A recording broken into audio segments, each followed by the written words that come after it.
आप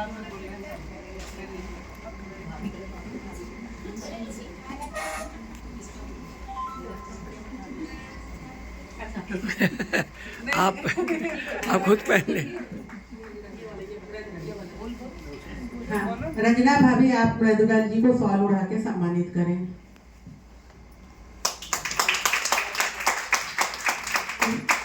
सुनीता अग्रवाल से निवेदन करूंगी कि वो मृदुला जी को पौधा देकर उनको सम्मानित करें।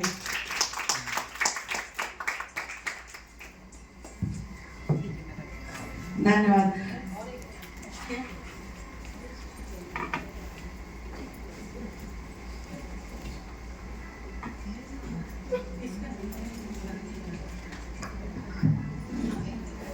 मृदुला जी आपका बहुत बहुत धन्यवाद कि अपने बहुत बिजी शेड्यूल से आप टाइम निकालकर हम लोगों के बीच में आई हैं और आपके आगे बहुत प्रोग्राम बिजी हैं, इसलिए हम अपना प्रोग्राम अभी रोकते हुए आपको यहाँ बुला रहे हैं ताकि आप हमको अपना कुछ संबोधन दे सकें। वैसे आप एक मोटिवेशनल स्पीकर भी हैं।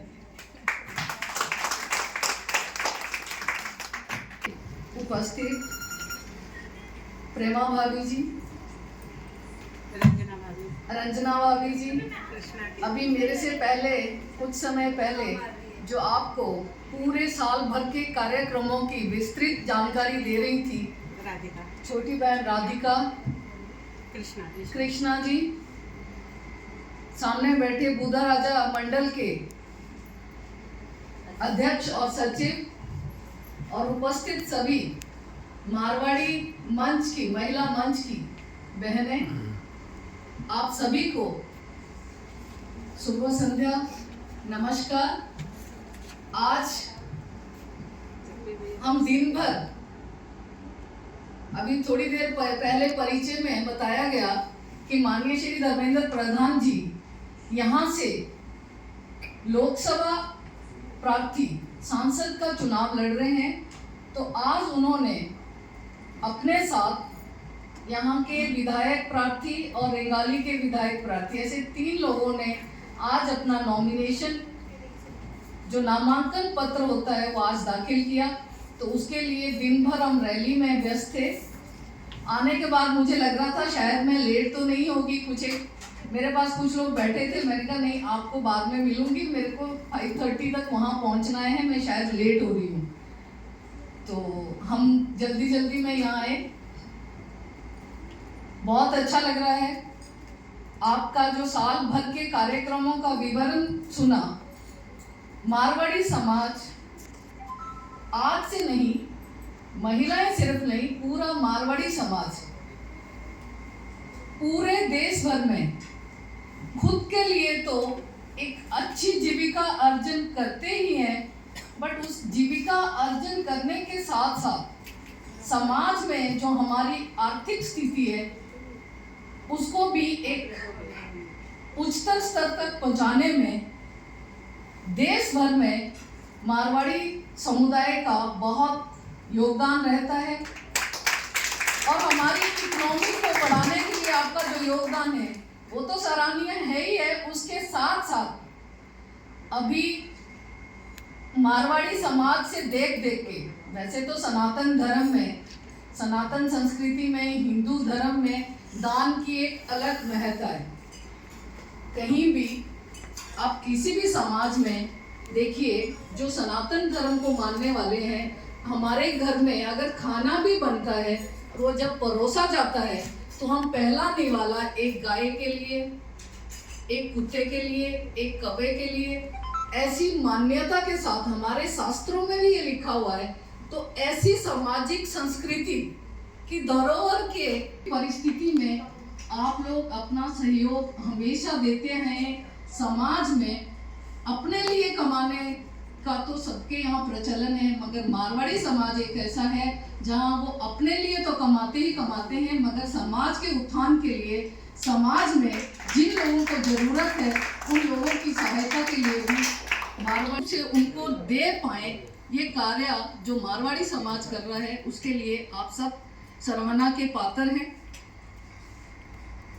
आज मैं यहाँ पे मुख्य वक्ता मुझे कहा गया तो मैं अपना थोड़ा सा एक स्वार्थपूर्ण कार्य भी करूंगी आप सबके आगे।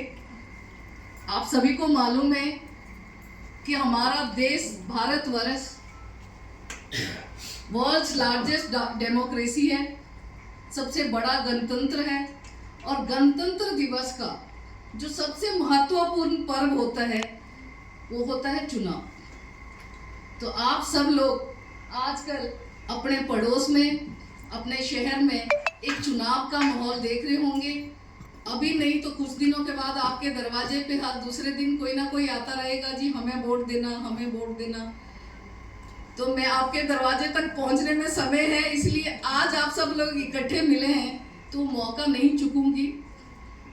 आप सब लोगों से विनती करूंगी कि ये जो गणतंत्र का जो पर्व है चुनाव, इसमें आप सब लोग बढ़ चढ़कर हिस्सा लें।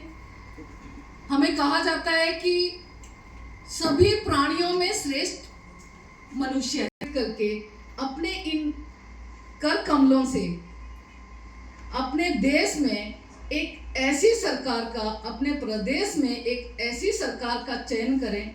मैंने कहा, इसीलिए मैंने आपको ये कहा कि मनुष्य श्रेष्ठ प्राणी है, बुद्धि है, विवेक है और हाथ भी है हमारे पास। जो हमारे सेंसरी ऑर्गन्स, हमें यहाँ से जो निर्देश मिलेगा ये वही करेगा।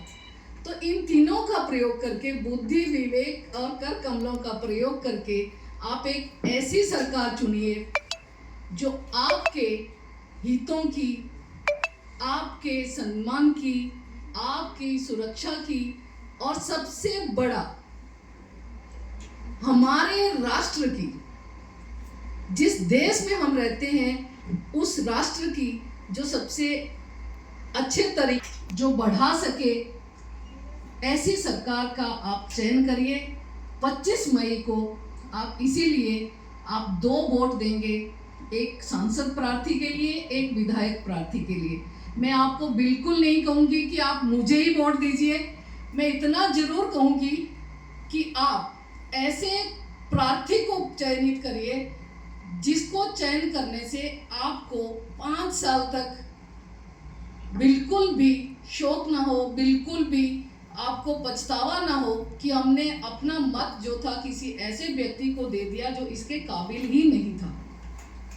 तो आपसे ये निवेदन जरूर करूंगी कि आप अपने मत का प्रयोग जरूर करिए, मतदान निश्चय करिए। मतदान के दिन घर पे मत रहिए, मत देने जरूर जाइए। उस दिन कोई छुट्टी नहीं करना है। अभी क्या सब लगा छुट्टी है, फिर कोई बच्चे नानी घर जा रहे हैं, हम मम्मी के वहाँ चले जाएंगे। जहाँ भी जाइए आप 25 तारीख तक वापस आके जरूर मतदान करिएगा, ये निवेदन आपके पास है। और एक और निवेदन करूंगी कि हमारे देश में अभी जो सरकार चल रही है 2014 से 24 तक, उस सरकार के जो मुखिया हैं, हमारे देश के जो प्रधानमंत्री हैं माननीय श्री नरेंद्र मोदी जी, जब भी आप मतदान करने जाइएगा उनके द्वारा किए गए कार्यों को याद करके ही मतदान करिएगा। मोदी जी सिर्फ भारतीय जनता पार्टी के लिए महत्वपूर्ण है ऐसा नहीं है। मोदी जी इस देश के लिए, हर समाज के लिए, हर वर्ग के लिए बहुत महत्वपूर्ण है। वो जिस दिन से प्रधानमंत्री बने हैं 24 घंटे में से 16 से 18 घंटे तक कार्य करते हैं। इन 10 वर्षों में हमने कभी भी नहीं सुना कि हमारे देश के प्रधानमंत्री कभी बीमार हुए। पूरा देश 2020 से लेके 22 तक कोरोना से ग्रसित रहा। ऐसा कोई, मगर हमारे देश के प्रधानमंत्री माननीय श्री नरेंद्र मोदी जी, उनमें काम करने की इतनी क्षमता है, उनका शरीर जो है उन्होंने उसको तपस्या से इतना तपाया है कि उन्हें कोरोना जैसी महामारी भी छू तक नहीं पाई। तो ऐसे प्रधानमंत्री के विषय में आप जरूर सोचिएगा।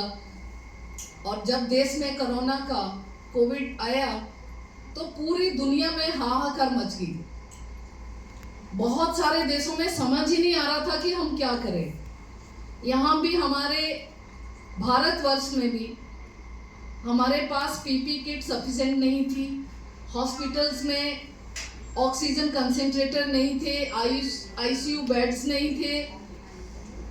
कैसे इसको संभाला जाए, एक बहुत बड़ी समस्या के रूप में उस समय उभरा।